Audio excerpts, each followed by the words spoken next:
ناظرین، ایک شخص مسجد میں نماز ادا کرنے کے لیے اندھیری رات میں گھر سے نکلا۔ اندھیرے کی وجہ سے ٹھوکر لگی اور وہ منہ کے بل کیچڑ میں جا گرا۔ کیچڑ سے اٹھ کر وہ گھر واپس گیا اور لباس تبدیل کر کے دوبارہ مسجد کی طرف چل پڑا۔ ابھی وہ چند قدم ہی چلا تھا کہ دوبارہ ٹھوکر لگی اور وہ دوبارہ کیچڑ میں جا گرا۔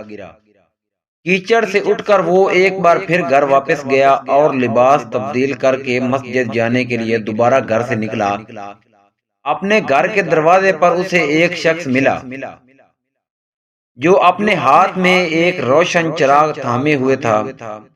چراغ والا شخص چپ چاپ نمازی کے آگے آگے مسجد کی طرف چل دیا۔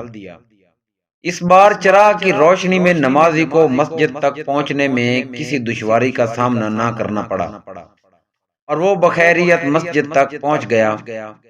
مسجد کے دروازے پر پہنچ کر چراغ والا شخص رک گیا۔ نمازی اسے وہیں چھوڑ کر مسجد میں داخل ہو گیا اور نماز ادا کرنے لگا۔ نماز سے فارغ ہو کر وہ مسجد سے باہر آیا تو اس نے دیکھا کہ چراغ والا شخص اس کا منتظر ہے تاکہ اسے دوبارہ چراغ کی روشنی میں گھر تک چھوڑ کر آئے۔